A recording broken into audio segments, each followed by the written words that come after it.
No? Risa Ontiveros versus Inday Sara Duterte, mga kababayan.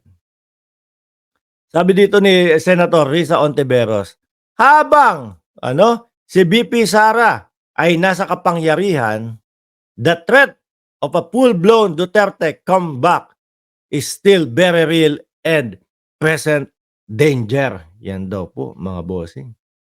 Siguro iniisip ni Senadora Risa Ontiveros kung ano yung nagagawa nung kanyang tatay nung nanunungkulan o kung ano yung mga desisyon o mga maling nagawa nung panahon ng kanyang tatay, posible at maaari pa din, no, na magtuloy-tuloy hanggat nasa kapangyarihan si VP Sara Duterte. Siguro po dito nag-umpisa yung umuugong na impeach Inday Sara Duterte, mga kababayan. No? Siguro dito nagmula, mga kababayan, yung sigaw ng sambayan ng Pilipino. Nako, oo nga no, tama si Risa Ontiveros. Kaya kailangan magsigaw tayo o ipanawagan na natin na na bumaba o i-impeach si Inday Sara Duterte sa kanyang pwesto. Ayan, mga kababayan. Taong bayan ho, tignan nyo na lang dyan sa comment section. Mamaya uulan dyan ng hashtag impeach Sara Duterte. Sinagot naman po ng ating Vice Presidente si Senadora Risa Ontiveros na si Risa Ontiveros daw po is a female version of Sunny Trillanes. Pero wag ka, mga bossing. Yung dating senador na nagngangalang Sunny Trillanes po, mga kababayan, namamayagpag po ngayon. Bakit? At sinisigaw pa ho ng taong bayan ngayon, mga bossing, na wag nang tumakbo, no? Wag na daw tumakbo, mga kababayan, si Sunny Trillanes bilang mayor doon sa Caloocan. Mga bossing, bakit daw po ang isinisigaw ngayon ng mamamayang Pilipino, mga kababayan? Bumalik daw po sa pagkasenador itong si dating Senator Trillanes, mga kababayan. Di ho ba? Bakit? Ano ba ang nangyari? Bakit biglang bumaliktad at bakit biglang isinisigaw ngayon ang pangalang Trillanes sa Senado? Paano po, mga bossing, simula nung umupo si dating Pangulong Duterte, no?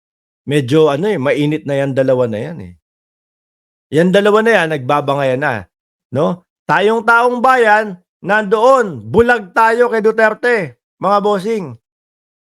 Bulag tayo kay Duterte na sinasabi pa na, tingnan mo si Trililing, kung ano na naman yung pinagsasasabi. Tingnan mo yung sundalong kanin na yan, kung ano na naman pinagsasasabi. Pero mga kababayan, sa iringan po, no? O do sa versus ni dating Pangulong Duterte at nitong si Senator Trillanes, mga kababayan, mas lamang po na madaming napatunayan si Trillanes kesa po doon sa ibinibintang ni dating Pangulong Duterte sa kanya.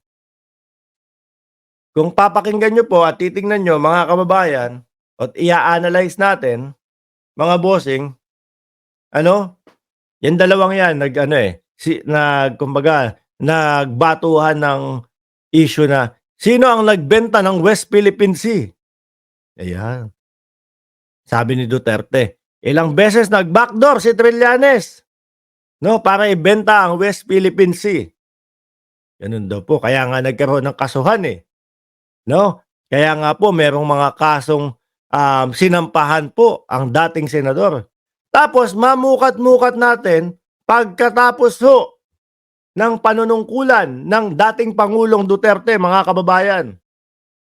Doon na po lahat naungkat. Nandiyan yung naungkat yung kesyo status quo, ang kanyang pinangsangga o kanyang walang pinaglaban, mga kababayan. O sige, para hindi na tayo galawin ng China, para hindi tayo abalahin ng China, pumayag na tayo na hindi pwedeng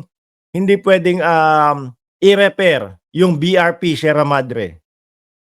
Ang purpose po ng China doon sa sitwasyon na yon na wag i-repair ang BRP Sierra Madre, para kusa na lang lumubog yan. No? Para sa susunod na mga panahon, irereklamo namin na yung BRP Sierra Madre ng Pilipinas, nakasisira na sa kalikasan. Mismong papatanggal na yan.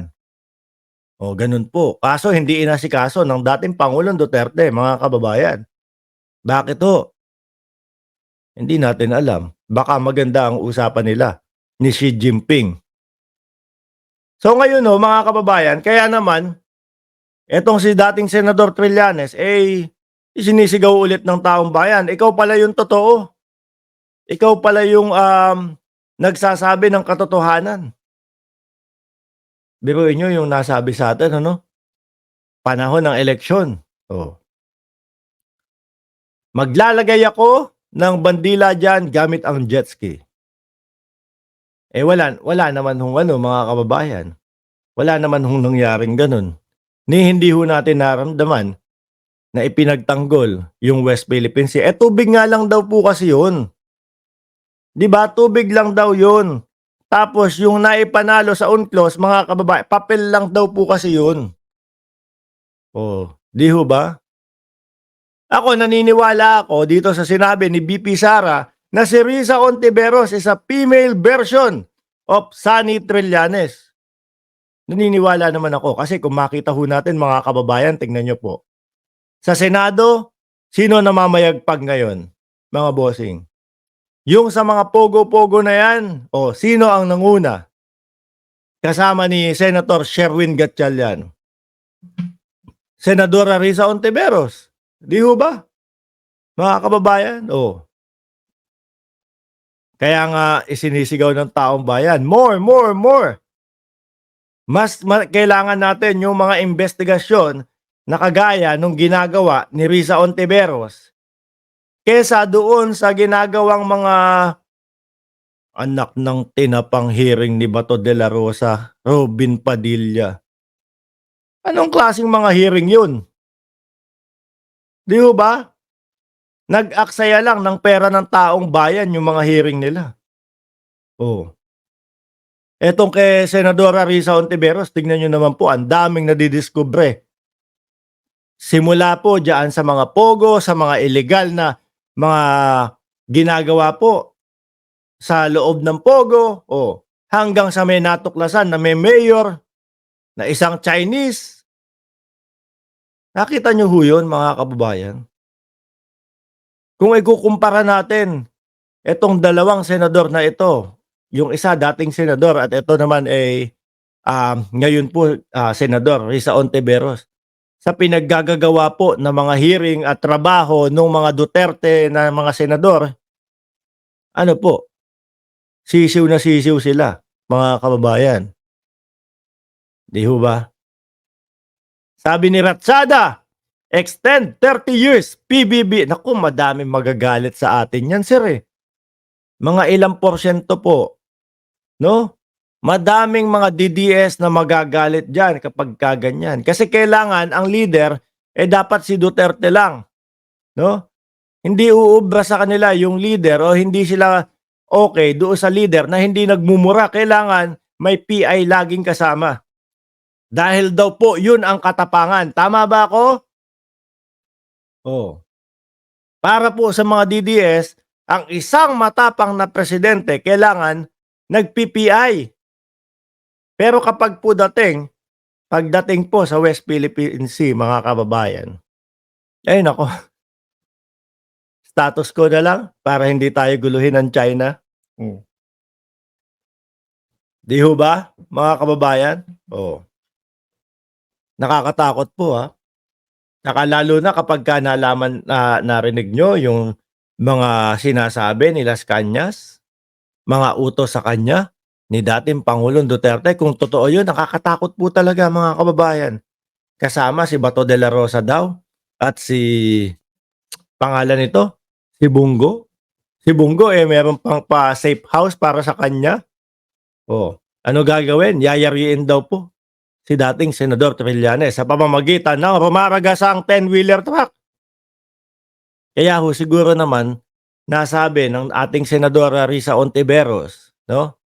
While BP Sara is in power, the threat of a full-blown Duterte comeback is still a very real and present danger daw po, mga bossing.